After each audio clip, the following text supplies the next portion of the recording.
Persatuan Catur Seluruh Indonesia atau Percasi Kabupaten Bogor berhasil meraih 1 medali emas, 4 perak, dan 6 perunggu pada kejuaraan daerah atau Kejurda yang digelar di Hotel Mutiara Bandung, Jawa Barat beberapa waktu lalu. Pada Kejurda yang berlangsung selama beberapa hari tersebut, Percasi Kabupaten Bogor menerjunkan 36 atlet dan 8 ofisial.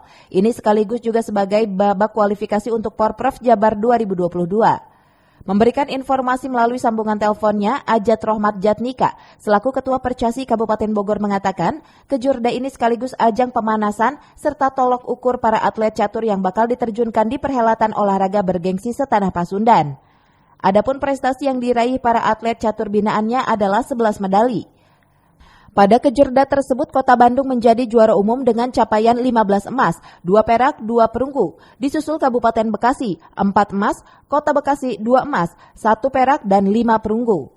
Meski hasil pada Kejurda tersebut Percasi Kabupaten Bogor ada di urutan keempat, namun pada pelaksanaan Porprov Jabar nanti Ajat optimis target yang dicanangkan bisa terwujud. Dari Kabupaten Bogor, Cevi Suryadi melaporkan.